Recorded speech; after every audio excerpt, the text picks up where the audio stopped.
नमस्कार, 5 की आंच देख रहे हैं आप और मैं हूं आपके साथ अवंतिका श्रीवास्तव। 5 बजने को हैं, बात करेंगे 5 बड़ी खबर की। दिन भर की खबरें आप तक हम पहुंचाएंगे। सबसे पहले गुना और विदिशा की बात कर लेते हैं। सस्पेंस यहां पर खत्म हो गया है। बीजेपी ने दोनों सीटों पर प्रत्याशियों का ऐलान किया है। प्रत्याशियों पर विस्तार से चर्चा भी करेंगे, साथ ही बात होगी राम मंदिर पर एमपी में छिड़े संग्राम की। बीजेपी और कांग्रेस के बीच वार पलटवार की स्थिति, किसने क्या कहा है ये भी आप तक पहुंचाएंगे।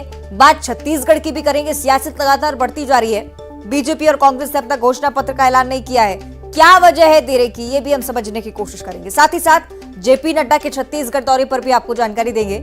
जेपी नड्डा लगातार नेताओं के साथ क्योंकि बैठकें कर रहे हैं। इसके अलावा चिंतामणि महाराज छत्तीसगढ़ में जो कि एक बड़ा मुद्दा बनते जा रहे हैं। अटकलें ये लगाई जा रही है कि जल्दी बीजेपी में शामिल हो सकते हैं। सबसे पहले बात एमपी में बीजेपी की छठी लिस्ट की।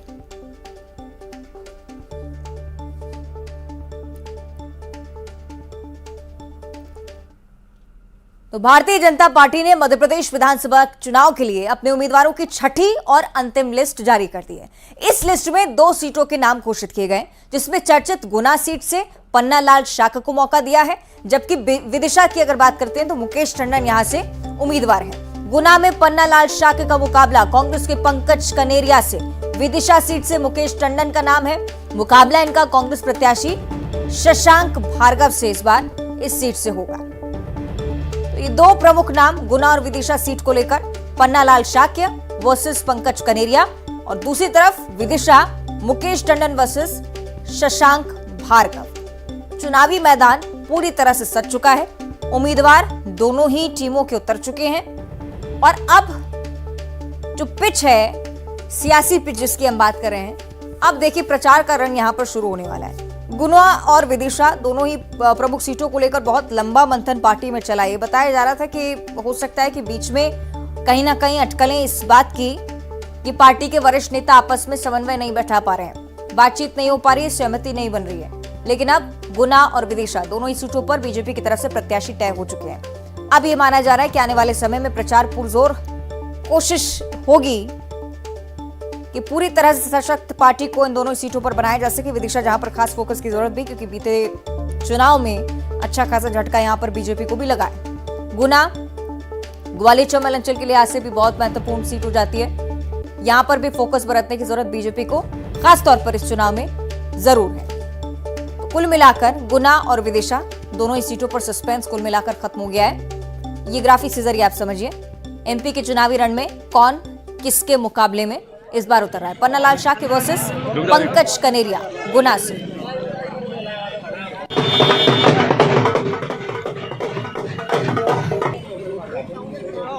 तो आप देख रहे हैं कार्यकर्ताओं में भी जमकर उत्साह है। जमीनी स्तर पर क्या कुछ सोच रहे हैं प्रत्याशी, ये भी हम आपको बताएंगे। हमारे सहयोगी शैलेंद्र भदौरिया भोपाल से हमारे साथ लाइव जुड़ रहे हैं, इनका हम रुख कर लेते हैं। शैलेंद्र, दोनों ही नामों को लेकर मंथन की स्थिति जो थी वो अब कुल मिलाकर खत्म हो गई है, नाम सामने आ गए। जमीनी स्तर पर फिलहाल जो प्रत्याशी जमीनी मैदान पर हैं, क्या लगता है आगे क्या होने वाला है? देखिए, बिल्कुल आपने ठीक कहा कि 2 बेहद महत्वपूर्ण सीटों पर प्रत्याशियों का ऐलान नहीं हुआ था। 2 बहुत महत्वपूर्ण मैं इसलिए कह रहा हूं कि जो अगर गुना की बात करें तो ज्योतिरादित्य सिंधिया वहां से लंबे समय तक सांसद रहे और अभी की अगर बात करूं तो वर्तमान में भी बीजेपी के ही सांसद वहां पर हैं। और अगर विधायक की बात करूं तो पिछले कई सालों से लगातार जो है वो बीजेपी उस सीट पर जीतती आ रही। तो ऐसे में बहुत चुनौतीपूर्ण था कि किसको आखिर वहां पर विधानसभा चुनाव में उतारा जाए। और दूसरी सीट जो है वो है विदिशा। विदिशा चूंकि मुख्यमंत्री शिवराज सिंह चौहान की कर्म भूमि मानी जाती है, लंबे समय तक वो यहाँ से सांसद भी रहे और लगातार उस इलाके से में उन्होंने काम किया है। तो ऐसे में जो बड़े पेज फंस रहे थे कि आखिर किसको टिकट दिया जाए, लेकिन जिस तरीके से जो टिकट मिले उससे अब साफ हो गया है कि पार्टी ने अपने पुराने चेहरों पर ही भरोसा जताया। पन्नालाल शाक्य जो है बीजेपी के काफी पुराने नेता हैं, अपने बयानों के लिए जाने जाते हैं, उन पर एक बार फिर भरोसा जताया। दूसरी की अगर बात करते हैं तो अगर ये विदिशा सीट पर वर्तमान में कांग्रेस के विधायक, और ऐसे में उस सीट को वापस बीजेपी अपनी झोली में डालना चाहती है और ऐसे में एक मजबूत कैंडिडेट की तलाश में बीजेपी थी और मुख्यमंत्री शिवराज सिंह चौहान के बेहद करीबी माने जाने वाले व्यक्ति को यहां पर प्रत्याशी बनाया गया है। तो ये 2 सीटों को लेकर लगातार मंथन और चिंतन का दौर जारी था। हालांकि बीजेपी के जो तमाम लीडरशिप है उनसे भी जब इस बारे में बात हुई, उनका साफ तौर पर यह कहना था कि कुछ नीतिगत बातें हैं जिसके चलते वहां घोषणा नहीं हो पा रही। लेकिन कल चूंकि मध्य प्रदेश में नॉमिनेशन का आखिरी दिन है और उसके ठीक एक दिन पहले अब इन दोनों सीटों पर नामों का ऐलान संपर्क कर दिया गया है। जी चलिए, स्पष्ट हो चुका है कि बीजेपी किसी तरह की रिस्क लेने के लिए तैयार नहीं थी। बहुत शुक्रिया शैलेंद्र आपका जुड़ने के लिए। आप लेकिन बने रहेगा, अगली खबर पर भी आपसे हम चर्चा करेंगे। तो एक तरफ आप देख रहे हैं प्रत्याशियों के नामों की घोषणा के साथ साथ उत्साह भरपूर बीजेपी के कार्यकर्ताओं में। पार्टी ने टिकट दे दिया ना हमें, पार्टी ने हम पर विश्वास किया और उस विश्वास पर हम 100% खरे उतरने की पूरा प्रयास करेंगे। और रही जीत की बात, तो हम 90,000 से तो जीत दर्ज कराएंगे इन सब कार्यकर्ताओं भरोसे। सब लोग काम करेंगे और 90,000 से तो जीत दर्ज होगी। किन मुद्दों को लेकर आप चुनाव लड़ेंगे? मुद्दे ये हैं कि हमारा नगर रहेगा, ये इसको ही बनाना है सुसज्जित। जो भी कुछ कमी रह गई है उसको और व्यवस्थित करना है, और यही मुद्दा है बहुत बड़ा। एक तरफ प्रत्याशी की घोषणा, दूसरी तरफ प्रचार के रण में भी लगातार तमाम वरिष्ठ नेतृत्व उतरता हुआ। अमित शाह का तूफानी दौरा मध्य प्रदेश में लगातार जारी। खजुराहो में कार्यकर्ताओं के साथ बैठक की है। बैठक में चुनाव के लिए कार्यकर्ताओं को रिचार्ज एक तरह से कर दिया है केंद्रीय गृह मंत्री ने।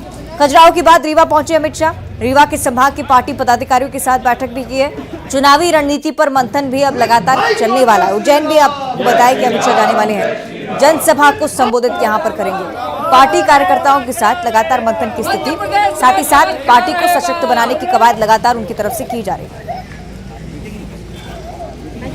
माननीय अमित शाह जी ने समस्त संभाग की विधानसभाओं की बैठक की और कार्यकर्ताओं के लिए चुनाव प्रबंधन संबंधी टिप्स दिए।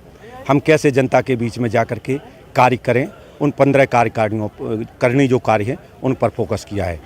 क्या है वो 15 कार्य? हम जो शासन की जन कल्याणकारी योजनाएं रहीं, उन योजनाओं के द्वारा जो लाभान्वित व्यक्ति रहे उनके पास जाकर के चर्चा करें, योजनाओं की चर्चा करें और पार्टी का मत समर्थन की बात करें। जो आम ग्राम में, केंद्र में प्रभावी लोग रहते हैं उनसे संपर्क करें। और मध्य प्रदेश में चुनाव के बीच राम मंदिर का मुद्दा एक बार फिर से गर्माता हुआ। बीजेपी सांसद सुधांशु त्रिवेदी ने कहा है कि दीपावली से पहले राम मंदिर भव्य तौर पर आपको दिखने वाला है, लेकिन कांग्रेसियों के दिल में होली जल रही है। सुधांशु त्रिवेदी ने सिलसिलेवार बताया कि कांग्रेस ने कब कब मंदिर निर्माण में अड़चन डालने की कोशिश की। सुधांशु त्रिवेदी के बयान पर दिग्विजय सिंह ने पलटवार करते में देर नहीं की। कहा कि राम मंदिर के निर्माण में ना तो इंदिरा गांधी ने स्टे लगाया, ना ही बीजेपी ने ताला खुलवाया। दिग्विजय सिंह ने कहा कि कोर्ट के फैसले से राम मंदिर का मार्ग प्रशस्त हुआ है।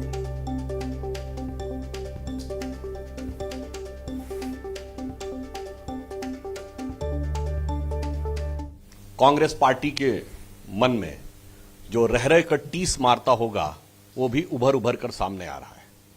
वो आपने देखा कि वो राम मंदिर के विषय को लेकर चुनाव आयोग तक चले गए। मैं बहुत स्पष्ट रूप से पूछना चाहता हूं कांग्रेस पार्टी से कि राम मंदिर को लेकर आपको राम शब्द से आपत्ति है या मंदिर शब्द से आपत्ति है? सुधांशु त्रिवेदी जी हमारे बड़े मित्र हैं, बड़े अच्छे ज्योतिषी हैं, इसलिए कभी कभी गलत फहमी में रहते हैं।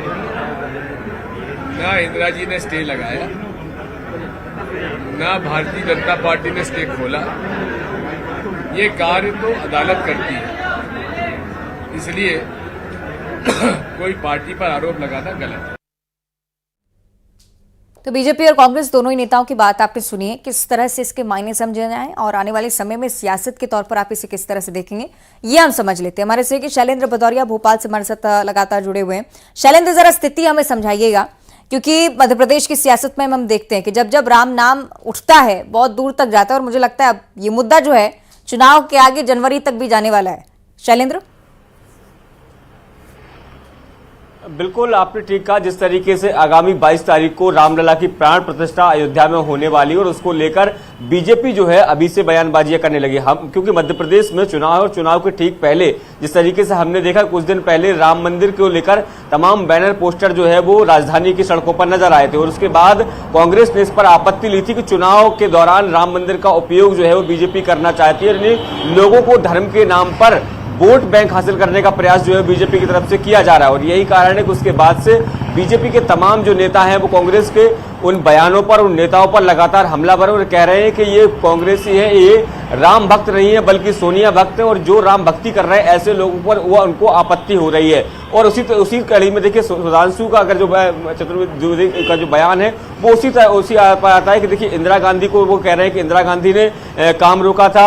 नरसिम्हा राव की वो बात कर रहे हैं कि जब उनकी सरकार थी तो उन्होंने बाबरी मस्जिद बनाने की बात की। इस सब को लेकर जो पूर्व मुख्यमंत्री है और राज्यसभा सांसद दिग्विजय सिंह, उन्होंने साफ तौर पर यह कहा कि न तो कांग्रेस ने काम रोका था और न बीजेपी ने काम शुरू किया, बल्कि ये सारे काम जो है वो कोर्ट के निर्णय के आधार पर हुए। ऐसे में किसी भी राजनीतिक दल को श्रेय लेने की कोई आवश्यकता नहीं है। उन्होंने कहा कि ना मुझे राम से दिक्कत है ना राम मंदिर से। उन्होंने इतना भी कहा कि हमने तो राम मंदिर निर्माण के लिए चंदा भी दिया था, तो राम से किसी को आपत्ति नहीं है। लेकिन चूंकि माहौल चुनावी है और ऐसे में धर्म की जो देखिए बीजेपी को वैसे भी हार्डकोर हिंदुत्व की पार्टी माना जाता है, लगातार वो हिंदुत्व की राह पर आगे बढ़ती है। तो ऐसे में जब मध्य प्रदेश में चुनाव है, छत्तीसगढ़ में चुनाव है, राजस्थान में चुनाव है, तो क्यों ऐसे में राम मंदिर को लेकर वो लगातार मुखर हो रहे हैं, ताकि एक वर्ग विशेष के वोट पर हार्ड हिंदुत्व की जो उनकी जो राह है उस पर वो आगे बढ़ते नजर आ रहे हैं। अब देखना होगा कि इस चुनाव में कितना इस बात का फायदा उनको मिल पाता है। जी बिल्कुल बिल्कुल, बीजेपी के लिहाज से इसे समझना बहुत जरूरी हो जाएगा। बहुत शुक्रिया आपका फिलहाल चैनल पर जानकारी साझा करने के लिए। और दूसरी तरफ बीजेपी के राष्ट्रीय अध्यक्ष जेपी नड्डा रायपुर के दौरे पर हैं। छत्तीसगढ़ भी सीधे आपको लिए चलेंगे।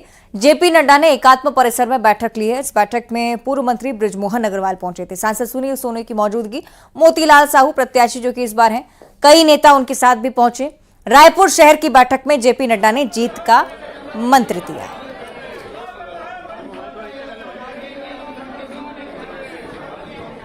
तो जेपी नड्डा यहां पर पहुंचे, उस समय की भी तस्वीरें आप देखिए।